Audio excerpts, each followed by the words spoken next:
체크포인트 추천주 알아보겠습니다. 토마토 투자클럽의 최현재 전문가, 퍼스트 프라임 리서치의 손여로 팀장 모셨습니다. 안녕하세요. 안녕하십니까.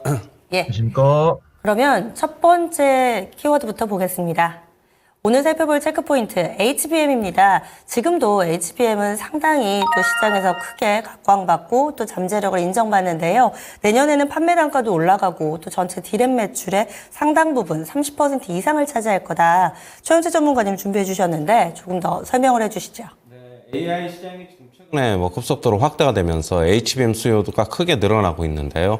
지금 시장조사 업체 트렌드포스에 의하면은 내년에 HBM 판매 단가가 5에서 10% 정도 상승하고 전체 D램 매출에서 HBM이 차지하는 비중이 30%를 넘을 것으로 예상을 하고 있습니다.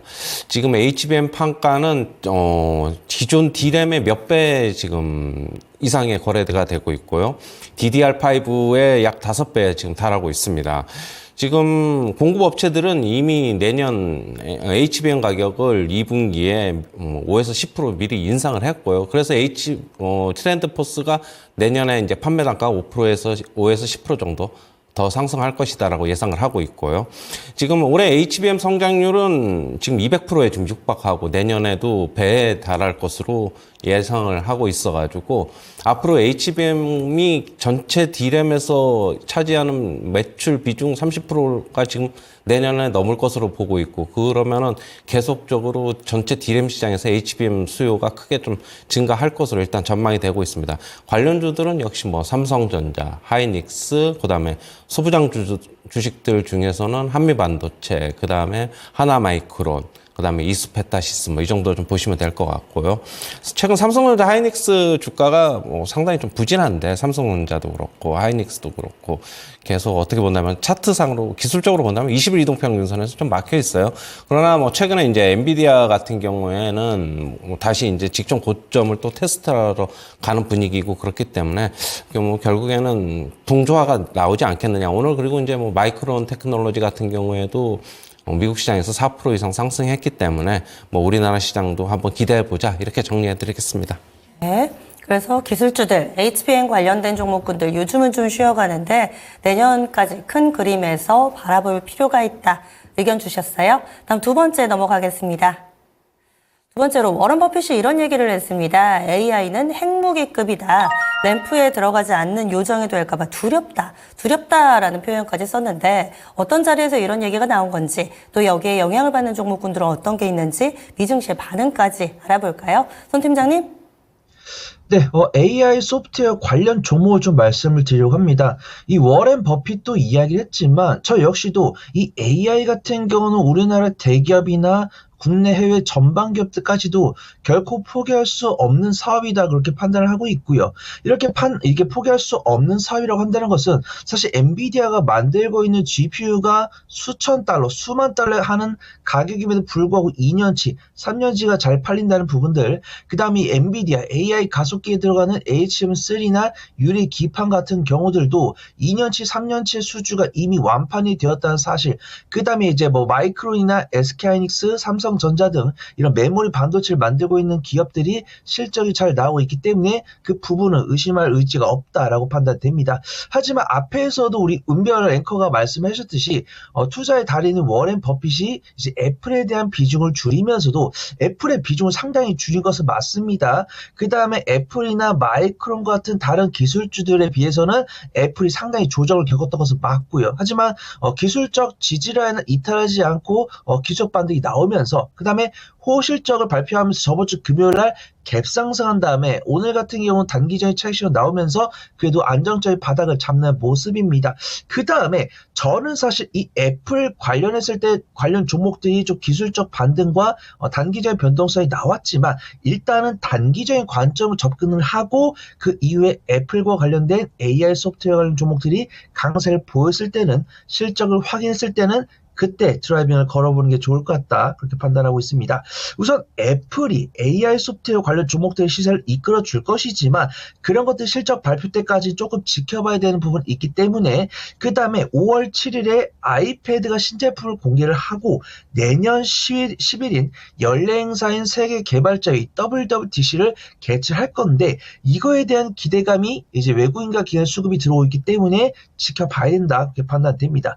그 다음에 우리가 AI 소프트웨어 관련 종목들 중에서 대장이라고 판단할 수 있는 한글과 컴퓨터가 1분기에 깜짝 실적이 전망이 되면서 보통 이런 실적에 대한 기대감이 나왔을 때 외국인과 기관의 단기적인 차익실이 나왔다고 한다면 이거 좀 정말 매매 관점 지켜봐야 된다라고 판단을 하고 있지만 이 1분기 매출액과 영업이익이 전년 대비 동기에서 강하게 상승하면서 추가적인 신사업까지도 기대해 볼 수 있다. 이런 뷰가 나오면서 외국인과 기관이 매수를 하기 때문에 우리는 유심히 지켜봐야 된다. 그렇게 판단해 보도록 하겠습니다.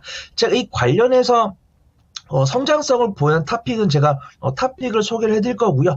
관련 종목으로는 폴라리스 오피스나 폴라리스 AI, 그 다음에 좀 매매를 못하신 분들은 실적이 나오고 있는 한글과 컴퓨터, 매매를 잘하신 분들은 플리토나 브리텍 유심히 지켜보시면 좋을 것 같습니다. 네, 그래서 버핏 효과를 AI 쪽도 받을 수 있을 것인가 소프트웨어 관련된 종목군들 요약해봤습니다. 다음 포인트 넘어가겠습니다. 다음으로 볼 부분은 자율주행입니다. 최근 들어서 이 앨런 머스크 CEO가 중국에 가면서 FSD에 대한 빠른 허가, 이 부분도 기대감이 있고요. 현대기아차그룹도 가만히 있지 않습니다. 자율주행에 1조 3천억 원 투자하겠다라는 내용이 나왔는데요. 최현수 전문가님 알려주세요. 네, 완성차 업체들의 지금 자율주행 기술 선점 경쟁이 지금 치열해지고 있는 가운데 지금 현대차 그룹이 약 1조 3천억 원을 투자하면서 독자적 자율주행 기술 개발에 지금 나서고 있습니다. 현대차 그룹은 미국 자율주행 법인인 지금 모셔널이라고 있는데 거기에 이제 유상증자를 약 6,600억 정도 참여하기로 했고요. 그다음에 이 회사의 지분을 가지고 있는 미국 자동차 부품 회사인 앱티브라고 있습니다. 거기서 보유한 지분 11%, 약 6,250억 정도 되는데 이 금액을 투자하기로 하면서 최대 주주로 지금 등극이 예정이 되고 있습니다. 지분율 약 67%까지 끌어올리면서 자율주행에 적극적으로 투자를 하고 있는데요. 지금 현대차 그룹 같은 경우는 테슬라는 8월에 이제 로보택시 출시를 이제 앞두고 있고, 그다음에 그러다 보니까 자율주행 기술 같은 경우는 주도적으로 좀 개발을 하면서 독자적 자율주행 생태계를 구축할 것으로 좀 보고 있고요. 역시 관련주들 국내 자율주행 업체들 수혜가 좀 예상이 되고 있습니다. 현대차 계열사인 현대오토에버라든가 그다음에 라닉스, 인포뱅크, 모바일 어플라이언스, 그다음에 모트렉스 등 한번 주목해 볼 필요가 있는데요. 지금 라닉스, 모트렉스, 모바일 어플라이언스 차트가 거의 유사합니다. 그래서 오늘 지금 보시면 5일선 전부 다 이제 지지받고 있어가지고 오늘 상승이 좀 나올 가능성도 좀 있어 보이는데요. 앞으로 이제 8월에 이제 테슬라 이제 로보택시 좀 거기서 또 얘기가 좀 나오고 있기 때문에 8월 전까지는 계속적으로 자율주행 테마가 잊혀질만 하면 한 번씩 등장하면서 조금 증시에 조금 테마를 형성하지 않을까 좀 그렇게 보고 있고요. 역시 실적이 나오는 거는 현대오토에버 정도가 좀 실적이 나오고 있는데 아무래도 좀 주가가 좀 무겁기 때문에 자율주행 업체들 좀 관심 있으신 분들은 좀 가벼운 업체들 보실 것 같은 보실 분들은 라닉스, 모바일 어플라이언스, 모트렉스, 인포뱅크 이 정도 보시면 될 것으로 보입니다. 네, 그러면은 장기 추세는 확실히 좀 돌려놨다고 보시는 건가요? 아마 지금 테마가 계속 형성될 것으로 보고 있어가지고 라닉스 같은 경우에도 차트 보시면은 전고점 테스트 곧 앞두고 있거든요. 얼마 전에 음봉의 거래량이 좀 실리기는 했지만은 다시 한번 또 상승하지 않을까 그렇게 보고 있습니다. 네.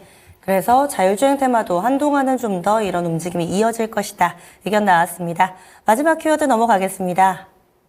지난 주말 동안에 영화관 방문하신 분들도 많으시죠. 이 범죄의 도시, 이 영화가 포가 나왔습니다. 개봉한 지 13일 정도가 됐는데 벌써 800만 관객을 돌파했다. 1000만 관객 초일기에 들어간 상황입니다. 이것이 어떤 의미가 있는지, 어떤 종목에 영향을 미칠지 알려주시죠, 손 팀장님. 네, 확실하게 오늘 뉴욕 시장이 추가적으로 강세를 보이면서 게임이나 컨텐츠 관련 종목들도 강세를 보이지 않을까 그렇게 판단됩니다. 우리가 게임이랑 컨텐츠라고 한다면 우리가 흔히 좀 단기적으로 접근할 수 있는 성장 섹터 중에 하나다라고 볼 수 있고요. 확실하게 내가 어떤 실적 향상이 될 거기 때문에 중장기적인 관점을 끌고 가기보다는 단기적인 관점으로 이 뉴스를 팔로우하면서 공략해 볼 만한 뉴스 같다라고 판단됩니다. 우리가 보통은 이 흥행 관객 수를 보고 이미 움직였을 때 따라 붙는 경우도 있지만 그런 경우도 조금 위험할 수 있거든요. 근데 우연히 제가 이제 주말간에 거래대금 상위나 외국인과 기관 매매 상위를 봤을 때는 영화 콘텐츠 쪽이 있었습니다. 근데 우리가 뭐 범죄도시 4나 뭐 게임, 뭐 콘텐츠 이렇게 검색을 해봤을 때는 아직 독특한 뉴스나 이런 것도 확인되지 않았지만 외국인과 기관들은 매수를 하는 모습 보여주고 있어요. 그래서 내가 매매를 잘 못하는 분들 중에서 성장주를 공략을 해보고 싶다라고 하신 분들은 반도체나 2차 전지 쪽이 괜찮다라고 판단되지만 나는 아직 수면 위로 부각되지 않았는데 기술적 위치가 굉장히 저점이고 외국인과 기관이 매수를 하고 있는 섹터를 좀 유심히 매매하는 거 좋아한다라고 판단하신 분들 컨텐츠 쪽 보시면 좋을 것 같습니다. 일단 범죄도시4가 앵커님 말씀대로 개봉 13일 만에 800만 관객을 돌파하면서 약 1,400만에서 1,500만의 관객 수를 돌파할 것으로 예상이 되고 있습니다. 하지만 우리가 이걸 매매 관점을 지켜봐야 되는 것은 예전에 우영우나 마이네임 뉴스가 나왔을 때도 사실 관련 종목들이 실적이 잘 나올 것이다라고 판단됐지만 실적이 반영되는 경우가 크게 없었기 때문에 매매 관점을 지켜보시는 게 좋을 것 같습니다. 그 다음에 우리가 이 영화가 이 범죄도시4를 제외한 다른 재미있는 영화들로 하여금 많은 관객분들께서 다양한 영화를 즐기셨으면 좋겠지만 이 범죄도시4에 국한된 시청 스탠스가 있기 때문에 객단가가 떨어진다는 뉴스가 있습니다. 그렇기 때문에 더더욱더 컨텐츠 관련 종목들을 접근할 때는 매매 관점을 지켜보는 게 좋을 것 같다 그렇게 판단하고 있습니다. 하지만 이 문화체육 관광부가 웹소설이나 엔터테인먼트랑 MOU를 체계해서 지원 방안을 도출하겠다는 이야기 있으니까 지금 당장은 매매 관점 지켜보는 게 좋겠지만 그런 정책 방안이 나왔을 때는 2분기 이후로는 수익 관점으로 접근해 볼 수 있을 것 같다 그렇게 판단해 보도록 하겠습니다. 일단 제가 말씀드린 종목들의 공통점은 대략적으로 바닥을 약 일주일 전에 확인을 했고 3개월 연속 양봉이 나왔습니다. 거래대금 강하게 실리면서 장대 양봉이 나오진 않았지만 외국인과 기관의 수급이 들어오면서 3일 연속 양봉이 나왔기 때문에 상대적으로 안전하게 접근할 수 있다 이렇게 판단하고 있고요. 매매를 잘 못하시는 분들은 CJ ENM이나 스튜디오 드래곤 공략을 해보시면 좋을 것 같고 매매를 잘 하시는 분들은 4x4나 쇼박스, 뉴, 덱스터 등을 공략을 해보시면 좋을 것 같습니다. 네. 그래서 범죄도시4에서도 투자 아이디어를 찾아봤습니다. 추천주 넘어가겠습니다. 최현재 전문가님, 어떤 종목 보시나요? 네, TLB라고 갖고 왔는데요. 지금 반도체 PCB 관련 업체이기는 합니다. 지금 데이터 센터 WSD 그다음에 전환으로 수혜가 예상이 되고 있고요. 그다음에 초고성 이제 AI 서버형 WSD 모듈 PCB가 매출이 확대되면서 수혜가 예상이 되고 있습니다. 그다음에 삼성전자 하이닉스의 CXL PCB 모듈 샘플을 지금 제공하고 있는데 CXL 시장 확대 대비하고 있어서 역시 긍정적으로 보고 있고요. 지금 차트 보시면은 좀 안정적으로 흘러가고 있어요. 조만간에 33,000원 돌파는 좀 기대가 되고 있고요. 매수가는 29,000원에서 29,500원 범위 지정해 드리도록 하고 목표가는 35,000원, 손절가는 27,000원 제시하도록 하겠습니다. 네. 그래서 최현주 전문가 TLB 추천이 나왔습니다. 이 종목에 대해서도 그동안에 꾸준히 오름세 벌써 8거래일 연속 오름세를 나타냈습니다. 오늘장 아직 동시효과 구간 들어가지 않아서요. 어떻게 출발할지 보시면서 매수 범위는 29,000원에서 29,500원 잡아드렸습니다. 그러면 이번에는 손 팀장님은 어떤 종목 소개해 주시겠어요?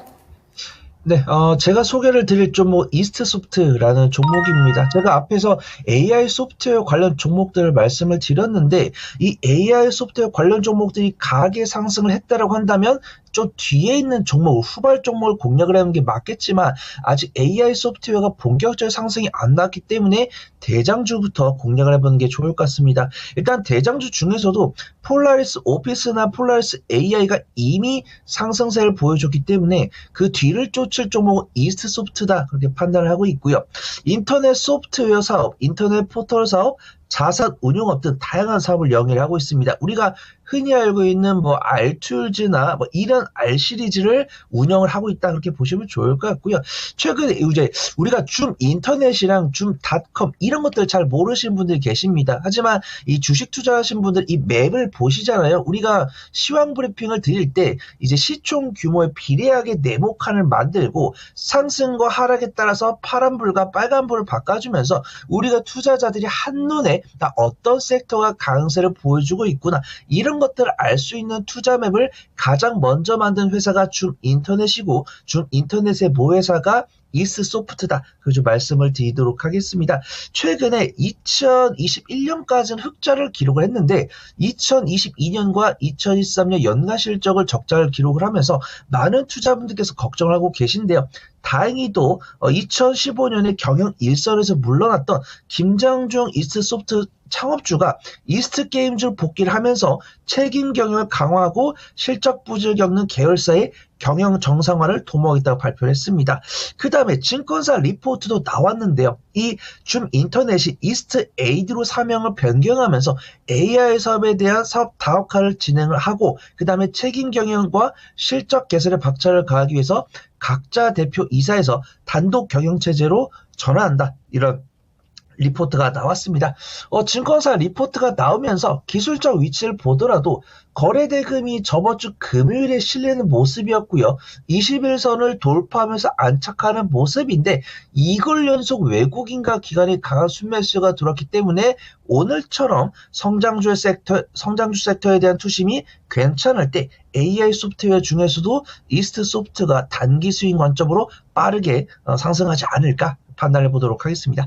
자, 매수가는 25,000원 말씀을 드리고요. 손절가는 23,000원, 1차 목표가는 28,000원 잡고서 지켜보도록 하겠습니다. 네, 이스트소프트는 동시효과 구간 딱 25,000원 정도. 그 사이에 조금 오르네요. 25,400원 정도에서 출발 대기하고 있습니다. 약간은 아래쪽에서 걸어주시면 될 것 같아요. 그래서 오늘의 추천주 TLB, 이스트소프트 여기에 체크포인트까지 알아봤습니다.